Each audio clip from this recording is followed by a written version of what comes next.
congratulations to Purdue.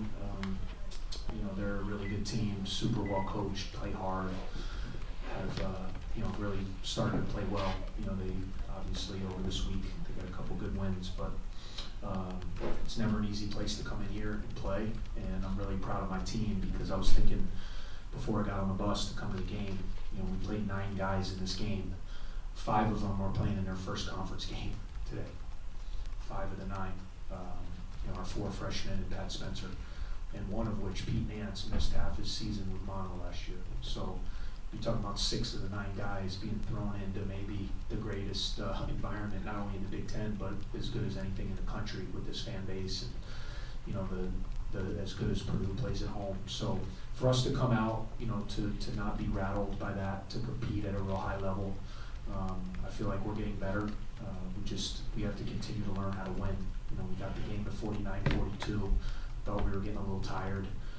Cobb hit the 3 to cut it to 7. I thought the game was there for us to maybe steal if we could lock in and get a couple stops and put a lot of game pressure on them. But give them credit, from that timeout on. I think it was 9-2, with our 2 being the last, layup that Cobb hit. So, that's what good teams do. I told our team that. That's what winning teams do. They really executed and they got stops when they needed, and we weren't able to do that. So, we got to move forward. It's a long journey, and I feel like we're getting better though, which is encouraging. Purdue was able to use their side advantage, that 2 big lineup. How was that something that impacted what you guys were trying to do? Yeah, I thought they did a good job. But if you were to say to me before the game that we were going to hold them to 58 points, and I didn't feel like those guys just completely dominated. I thought they were good players. Harm's got a couple late. I thought we did a good job on Williams. He gets 3 baskets. And all of them, if you look, they were really tough shots. All 3. Well, we made 1 layup. The other 2 he made were incredible shots over double teams. So, I felt like we held our own on the glass. Felt like we battled. Our big guys did a good job, but certainly it's different. They play a little different. Not many teams we play against are going to have 2 guys that size.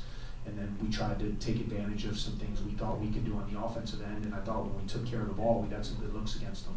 And we just didn't shoot the ball great. You're not going to win on the road scoring 44 points. So, we gotta take care of the ball. We gotta handle pressure a little bit, and then when we do get our open looks, we gotta finish and be able to score the ball a little better.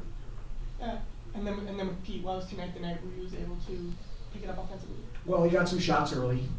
We felt like he was going to be able to get some pick and pops. If they played those 2 big guys, it meant that one of those guys was going to have to guard him. So we tried to put those guys in some pick and rolls, and he made 2 right out of the gate, which I think gave him a lot of confidence. And then it was exciting to see him put the ball on the floor a little bit. It's something he's really working on. He's gotten stronger. He's really worked on his body, learned how to play through contact. Thought he made a couple really nice moves in the second half where he got to the basket, laid it in, got into the paint, made some passes. So he's growing.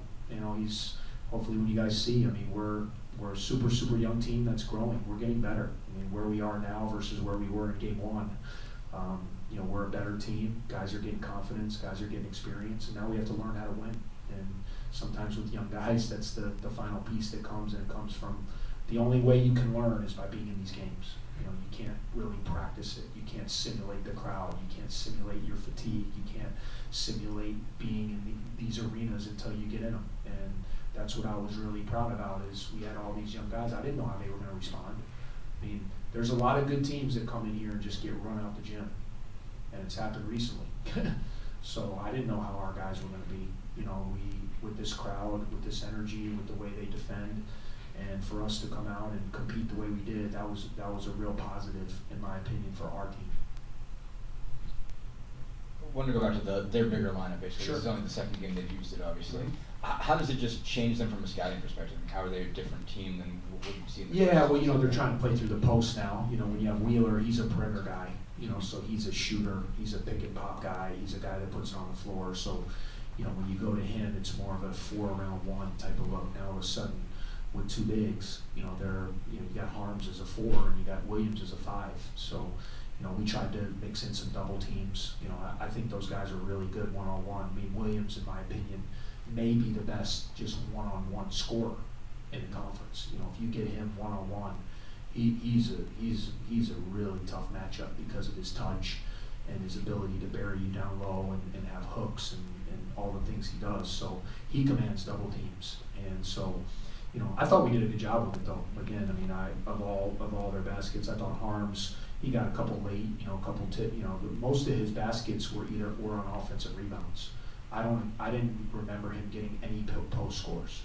And Williams got 2. So I thought overall, you know, but what they've done is they've gone to their best shooters and put their 2 big guys and kind of played back traditional, kind of how they have been playing with the Hammondses and Swanigans, and you know, you go down the list of all the guys they've had, and then they have a nice dynamic because you bring a guy like Wheeler in, and he's more in that kind of Vince Edwards mold, and he's a really good player. He hasn't been shooting the ball well, but he's gonna be really good for them. So it's a really good team. I mean, just beat a top 5 team by 30 3 nights ago. So obviously they're a good team, and they're extremely well coached. And this is a really hard place to play. So we knew what we were up against. And you know, if you would have told me it was going to be a 3-possession game with 4 minutes and change to go, I probably would have signed up for it coming into the game. So I'm really proud that we put ourselves in that position. We just didn't finish well. More?